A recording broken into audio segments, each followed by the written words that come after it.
নমস্কার বন্ধুরা, foodie life with Rupa YouTube চ্যানেলে তোমাদের সবাইকে স্বাগত। কেমন আছো তোমরা? আশা করছি তোমরা সবাই খুব ভালো আছো। নতুন দিনে নতুন একটা রেসিপি নিয়ে আবার চলে এসেছি তোমাদের সাথে। সাবস্ক্রাইব করেছো তাদের অনেক ধন্যবাদ জানিয়ে, যারা সাবস্ক্রাইব করোনি সাবস্ক্রাইব করার অনুরোধ জানিয়ে চলো আজকে রান্নাঘরে আমার রান্নাগুলো সেরে নিই। আর পরিষ্কার করে ধনেপাতা একদম ডাঁটি শুদ্ধ ধুয়ে নিয়েছি। এবার আমি গ্যাসটা জ্বেলে দিচ্ছি। এর মধ্যে দিয়ে দেবো একটুখানি জল ততটাই দেবো যতটা ধনেপাতাটা হালকা একটু ভাপানোর জন্য লাগবে। জলটা একটু ঢাকনা দিয়ে ঢাকা দিয়ে দেবো। এখানে 50 গ্রাম মতো তেঁতুল ভিজিয়ে রেখেছিলাম জলে 8 ঘন্টা। তেঁতুলের যে বীজগুলো সেগুলো ফেলে দিয়েছি, তেঁতুলের যে কাঠটা সেটা নিয়েছি। এর মধ্যে আমি কিছু মশলা দিয়ে দেবো, ততক্ষণ আমার ধনেপাতাটা একটু ভাপানো হচ্ছে। দিয়ে দেবো একটুখানি কাশ্মীরি মির্চ, দিয়ে দেবো একটুখানি হলুদ, দিয়ে দেবো একটুখানি জিরে গুঁড়ো, সব হাফ চামচ করে দিচ্ছি। একটু বিট নুনটা কিন্তু হাফ চামচ দিলাম না, তার থেকেও কম দিলাম। আর দিচ্ছি একটু বাড়িতে বানানো ভাজা মশলা গোটা জিরে, গোটা ধনে আর শুকনো লঙ্কা ভালোভাবে মিক্স করে নেব। নিয়ে নিয়েছি এখানে ময়দা পরিমাণ মতো, তোমরা যেরকম খাবে যতগুলো পরোটা বানাবে সেরকম ময়দা নেবে। আমি দিয়ে দিলাম স্বাদ মতো নুন, দিয়ে দিলাম সাদা তেল, দিয়ে দিলাম একটুখানি জোয়ান। এবার আমি ময়দাটা ভালো করে এইটা মিশিয়ে নেব, তেলটা এর সঙ্গে মিশিয়ে নেব। নিয়ে ময়দাটা আস্তে আস্তে করে জল দিয়ে ময়দাটা মেখে নেব। ধনেপাতাগুলো আমার একদম হালকা করে একটু সিদ্ধ হয়ে গেছে।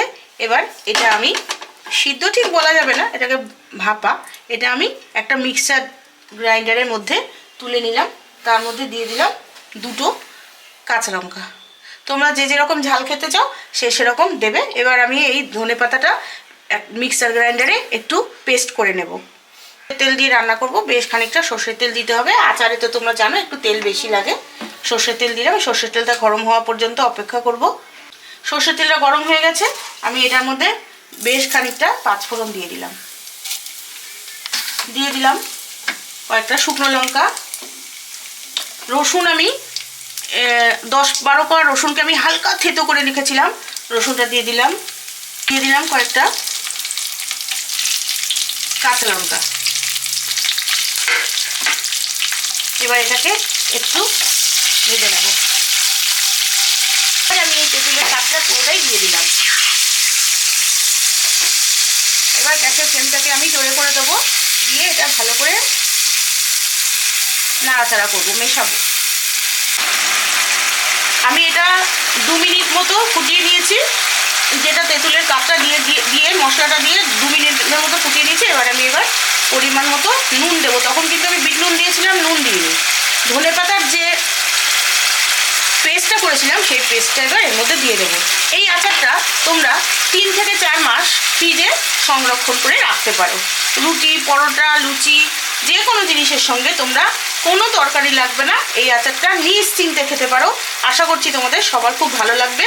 কেমন হয়েছে আমাকে কমেন্টের মাধ্যমে জানিও। বাড়িতে অবশ্যই একবার ট্রাই করো। আমি কিন্তু একটুখানি চিনি দেব। ঢাকা দিয়ে অন্তত 3 থেকে 4 মিনিট হতে দেবো। গ্যাসের ফ্লেমটা আমি এই সময় কিন্তু সিম করে দিচ্ছি। এবার আমার এইটা 3 থেকে 4 মিনিট আমি সিম করে বসিয়ে রেখেছিলাম। আমার ধনেপাতার যে আচারটা কমপ্লিট হয়ে গেছে। দেখো কালারটা কীরকম, ওপরে তেল ভেসে উঠেছে। এবার বুঝতে পারবে যে এটা হয়ে গেছে। এটা কিন্তু তোমরা 3 থেকে 4 মাস ফ্রিজে সংরক্ষণ করে খেতে পারো। চলো এবার তাহলে আমরা পরোটাটা, আলুর পরোটা, চিজি আলুর পরোটাটা বানিয়ে নিই। এখানে আমার সিদ্ধ আলু আছে পুরটার জন্য। এর মধ্যে কিছু ইনগ্রিডিয়েন্টস দেবো। পরিমাণ মতো নুন, আমার নিজের বানানো ভাজা মশলা, বেশ খানিকটা ধনেপাতা কুচি, কাঁচা লঙ্কা কুচি, তোমরা যে যেরকম ঝাল খেতে চাও। আর তার সঙ্গে দেবো বেশ খানিকটা পেঁয়াজ কুচি। এবার এটাকে আমি ভালো করে হাত দিয়ে সুন্দর করে মেখে নেব। আলুটা আমার মাখা হয়ে গেছে। সুন্দর করে মেখে নিয়েছি। এর মধ্যে দিয়ে দিলাম বেশ অনেকটা করে চিজ, যেহেতু আমি পরোটাটা চিজি পরোটা বানাবো সেই জন্য ওই পুরটার মধ্যেই আমি চিজটা দিলাম। এবার এটাকে ভালো করে হাত দিয়ে মিশিয়ে নেব। আলুর পরোটার পুর আমার রেডি হয়ে গেছে। এইবারে তোমাদের আমি একটু দেখাবো ময়দাটা আমি কিভাবে মেখেছি। ময়দাটা আমি কিন্তু খুব শক্তও করিনি, খুব নরমও করিনি। ময়দাটা যদি বেশি শক্ত নরম হয়ে যায় তাহলে ফেটে যাবে, বেশি শক্ত হয়ে গেলেও ফেটে যাবে। ঠিক এরকমভাবে ময়দাটা আমি মেখেছি। এবার পুরগুলো ভরার পালা। আমার সব কটা পরোটায় আলুর পুর আমার ভরা হয়ে গেছে। আমি একটা খালি তোমাদের দেখিয়ে দিচ্ছি। এই যে বাটির মতো করে নিয়েছি। এবারে চামচে করে এর মধ্যে পুর দিয়ে দিলাম।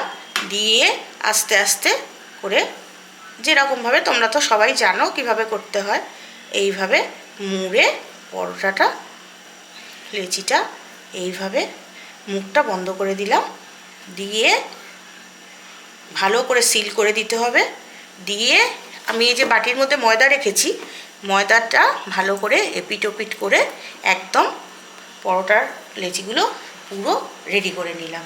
এইবারে বেলে ওগুলো ভাজার পালা। গ্যাসটা আমি জ্বালিয়ে দিয়েছি। এবার পরোটাগুলো উল্টে পাল্টে আগে একটু লাল করে সেঁকে নেব, তারপরে পরোটাগুলো ভালো করে ভেজে নেব।